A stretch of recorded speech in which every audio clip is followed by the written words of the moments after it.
राम जी, एक शेर है, हजार आंधियां आए लाख बर्फ गिरे, हजार आंधियां आए लाख बर्फ गिरे, फूल खिल के रहेगा जो खिलने वाला है।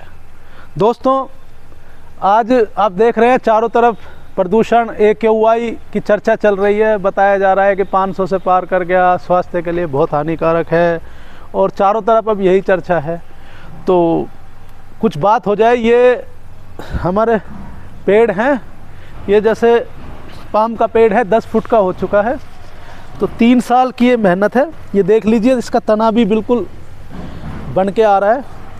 और ये देखिए, अब ये देखिए, इसमें जैसे इंसान का कैरियर होता है, इंसानी जीवन होता है, उसकी तरक्की होती है, और वनस्पति पेड़ पौधे ईश्वर एक तरीके से वो करते हैं।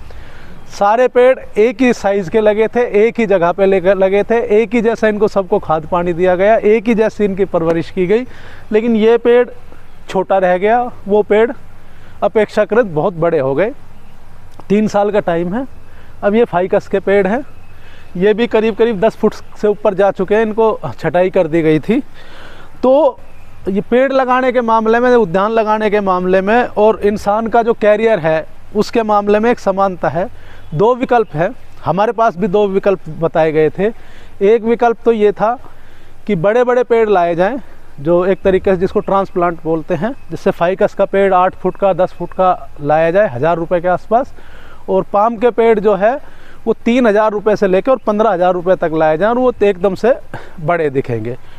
उसमें ख़तरा ये होता है कि बड़ा पेड़ एक तो महंगा बहुत होता है, और अगर जो ख़राब हो गया तो क्योंकि उसमें ख़राब होने के चांस बहुत ज़्यादा होते हैं।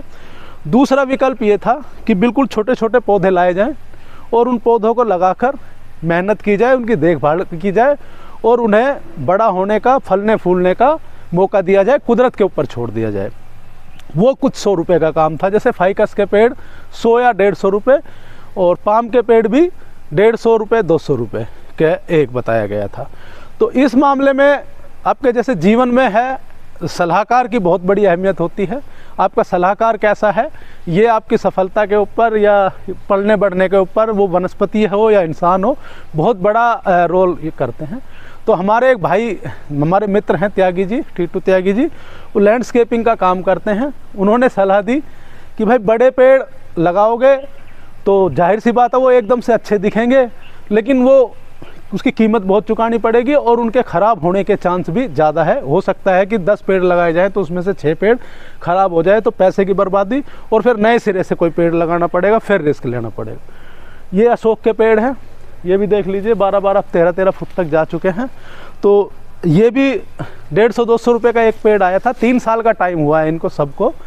तो उन्होंने बताया कि भाई छोटे पौधे लगाए जाएँ, उनको पलने बढ़ने का मौका दिया जाए, उनको हर मौसम देखने दिया जाए, उनको अपने आप प्राकृतिक तौर पे उनकी बढ़ोतरी होने दी जाए। तो ये कुछ 100 रुपये के पेड़ हैं, 3 साल में देख लीजिए काफ़ी बड़े हो गए हैं। तो अब ये एक तरीके से वृक्ष बनने को हैं। तो 3 साल की मेहनत और थोड़ा सा पैसा, ये पेड़ बन गए।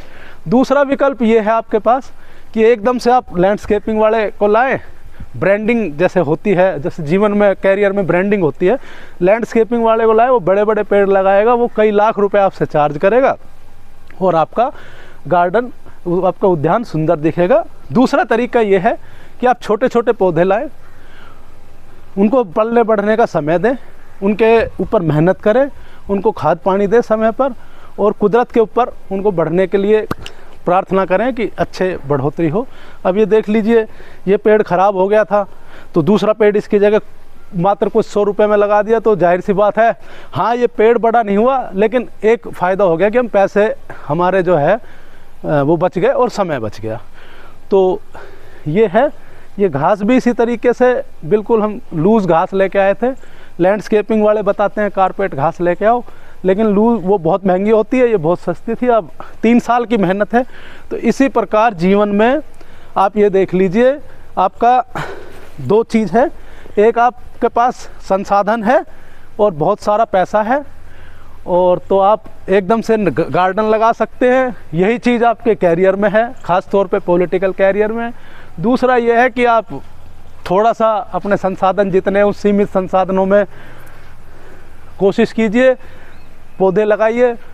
ईश्वर की इच्छा हुई तो पेड़ बन जाएंगे और पेड़ बहुत बनेंगे। और जब वो छोटे पौधे जब बड़े होते हैं, सारे मौसम झेल के, सर्दी गर्मी बरसात झेल के, तो बहुत मजबूत होते हैं, टिकाऊ होते हैं, लंबे समय तक चलते हैं और उनको हर मौसम को झेलने की, अच्छे को, बुरे को, नीच को, ऊंच को झेलने की शक्ति कुदरत प्रदान कर देता है।